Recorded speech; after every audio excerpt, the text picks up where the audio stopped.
युवराज Dongre news, सत्य, स्पष्ट, निर्भीड. जरांगे पाटील संविधानाला मानत नाही. जरांगे पाटील संविधानाला मानत नाही. हा व्हिडिओ पूर्ण बघा. काय खरं काय खोटं तुम्हाला माहित आहे. जरांगे यांनी कितीतरी उपोषण केले, आंदोलन केले, त्याच्यामध्ये तुम्हाला संविधानात आणि बाबासाहेबांचा उल्लेख दिसला काय? नाही. मुंबईमध्ये पण उपोषण केले, त्यांनी आंदोलन केलं, तिथं पण बाबासाहेबांचा फोटो नव्हता. जो आरक्षण देणारा निर्माता त्याचा फोटो नसल तर विचार करा तुम्ही, त्या व्यक्तीच्या मनामध्ये कायदा सुव्यवस्था असेल का? म्हणजे तो व्यक्ती संविधानाला मानत नसेल या पद्धतीने वाटत असेल तुम्हाला, बरोबर नाही का? त्या व्यक्तीला संविधानाचा कायद्याचा नॉलेज नाही आहे. तो व्यक्ती फक्त असं वाटत आहे का तुम्हाला कुणबी आणि मराठामध्ये झगडे लावण्याचं कारस्थान करून राहिले? तर कमेंट करून तुम्हीच सांगा. कारण जरांगे पाटील हे खरंच जिज्ञासू राहिले असते, महामानवाच्या विचाराने चालले असते, तर त्यांनी कुठेही सांगत आतापर्यंत सगळ्या जातीतील धर्मातील लोकांना घेऊन स्वतंत्र आरक्षण मिळवलं असतं. पण कोणाच्या ताटातलं म्हणा या कोणाच्या ताट वाढलेलं म्हणा तिचं हिसकावलं नसतं. विचार करत आहात मी कोच्यावर बोलून राहिलो. हो, ओबीसीचं जे कुणबी प्रमाणपत्र त्यांना पाहिजे, ओबीसीचं आरक्षण पाहिजे त्यांना, आणि हिसकवण्याचा कारस्थान हे जरांगे पाटील करून राहिले. तुम्हाला माहितच आहे 30 मेला आता उपोषण होणार आहे. 30 मेला उपोषण होणार आहे, अन्नत्याग होणार आहे. किती दिवस चालणार ठाऊक नाही. पण जरांगे पाटील तिथं उपोषण करत असताना तिथं बाबासाहेबांचा फोटो लावणार का बाबासाहेबांचा नारा देईल का? काय वाटते कमेंट करून तुम्हीच सांगा. जसे आतापर्यंत जरांगे पाटील यांनी आंदोलन केले, उपोषण केले, त्याच्यामध्ये बाबासाहेबांचा फोटो काय, बाबासाहेबांचं नाव नव्हतं, तर तुम्हाला वाटते का ज्या व्यक्तीनं आरक्षण जन्माला आणलं, आरक्षणाचा दाता बाबासाहेब आंबेडकर आहे, आणि त्या आरक्षणाचा दाताचाच फोटो नाव घेत नसेल तर विचार करा तुम्ही, त्या व्यक्तीच्या मनामध्ये किती घृणा पैदा झाली असेल, किती पाप असेल भरलेलं, असं वाटत नाही का तुम्हाला? कारण बाबासाहेब आंबेडकर हे नेते, छत्रपती शिवाजी महाराज हे नेते, छत्रपती शाहू महाराज हे नेते, महात्मा फुले हे नेते, हे विचाराचा वारसा घेऊन जन्माला आलेले आहे.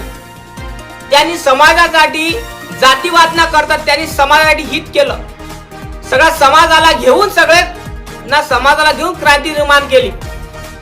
छत्रपती शिवाजी महाराजांनी स्वराज्य स्वतः निर्माण केलं नाही, सगळ्या समाजातील धर्मातील लोकांना घेऊन स्वराज्य निर्माण केलं.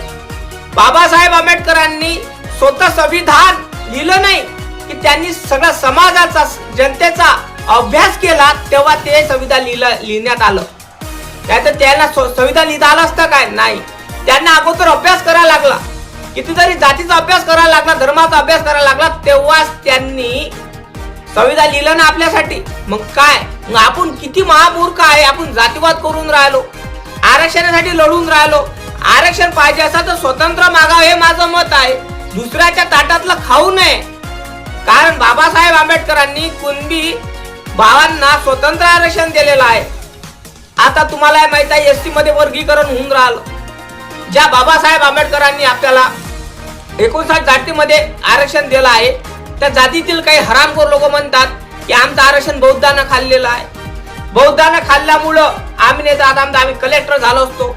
हे दानपट्टा डफळं वाजवणं, जंगलामध्ये पुंग्या वाजवणं, ढोरं वाजवणं, त्याच्यात त्याची जिंदगी गेली आहे, आणि सांगतात आम्हाला ज्ञान पाहतात आम्ही कलेक्टर झालो असतो का महाराजांनी बौद्धांनी आमचं आरक्षण खाल्लं म्हणून. मग विचार करा तुम्ही, गोष्ट इथं संपत नाही. का माझं म्हणणं आहे का इथं जातीवाद नको व्हायला, आणि महाराष्ट्र सरकार हे जातीवाद करत आहे, समाजामध्ये भांडण लावत आहे. पहिले हिंदू धर्मामध्ये आणि मुसलमान धर्मामध्ये भांडण लागत होती, आता ते सोडून जातीमध्ये समाजामध्ये भांडण लावण्याचं कारस्थान हे सरकार करून राहिलाय. आणि सरकार ध्यानावर नसल्यामुळं आता कुणबी आणि मराठा झगडे लावायचं कारस्थान चालू आहे. आता जे एसटी मध्ये वर्गीकरण करण्याचा प्रयत्न चालू आहे त्याच्यामध्ये पण समाजाचं झगडे लावण्याचं कारस्थान हे महाराष्ट्रातलं सरकार, राज्य सरकार करत आहे. मग विचार करा, तुम्हीच करा. कारण इथं शांतता भंग होण्याचा प्रयत्न चालू आहे. इथं शांतता नको, यांना नुसतं विद्रोह पाहिजे. आणि विद्रोह कराल तर एक दिवस हा आपला भारत, आपला महाराष्ट्र याची काय होणार, अत्यंत विकृत गती होणार. आणि त्या कारणामुळे काय होणार की सगळीकडे जातीवाद पसरणार, माणुसकी राहणार नाही, चिडचिडपणा होणार आणि सगळीकडे खुंकार नजरेनं बघणार. मग विचार करा तुम्हीच. आपल्याला बुद्धांची गरज आहे, आपल्याला युद्धाची गरज नाही.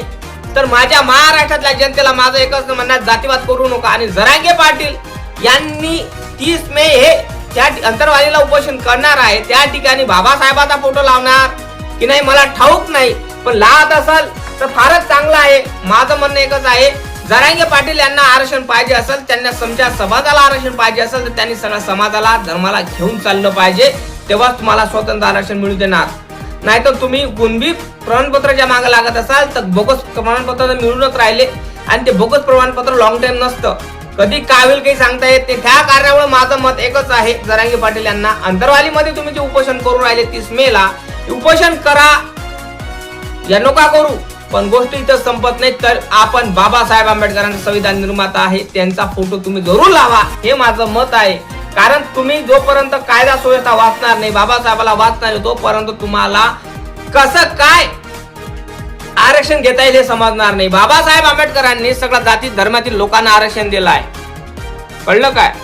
सगळ्या जातीतील धर्मातील लोकांना आरक्षण दिलं आहे. स्वतःच्या जातीतील लोकांना आरक्षण तिसरा डाव दिलेला, म्हणजे पहिला ओबीसी, दुसरा एसटी, तिसरा डाव एससी. विचार करा तुम्ही, अगोदर आपल्या जातीचा नंबर लावला नाही, अगोदर ओबीसीचा लावला, फिर एसटीचा लावला, मग एससीचा लावला. तर विचार करा तुम्ही, बाबासाहेब आंबेडकर त्या जाती जन्माला आले, त्यांनी अगोदर आपल्या जातीचा विचार न करता अगोदर दुसऱ्या जातीचा विचार केला. तर विचार करा, अशी विचार सरणी आहे का तुमच्या डोक्यामध्ये? तर माझं असंच म्हणणं आहे की तुम्हाला पाहिजे असं तर स्वतंत्र आरक्षण मागा, दुसऱ्याच्या ताटातलं खाऊ नका.